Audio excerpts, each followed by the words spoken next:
হরে কৃষ্ণ, রাধে রাধে বন্ধুরা। তো এখন চলে এসেছি রান্নাঘরে রায়ের জন্য ভোগ তৈরি করব।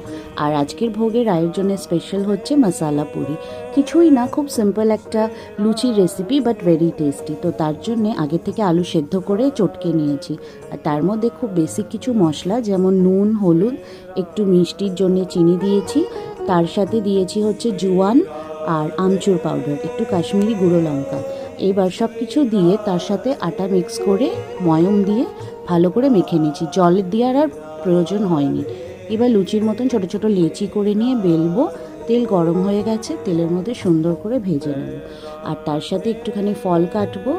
আর মিষ্টির মধ্যে আছে আজকের হচ্ছে শুকনো বোঁদে। তো হয়ে গেছে আমার ভোগ তৈরি করা। আর আজকে খুব সিম্পল, যেহেতু এই পুরিটার মধ্যেই আলু দেওয়া আছে, তাই জন্য আর আমি আলাদা করে আর কোনো সবজি বানাইনি। তো চলো ভোগ দর্শন করে নাও। আজকের মতন এইটুকুই। রাধে রাধে।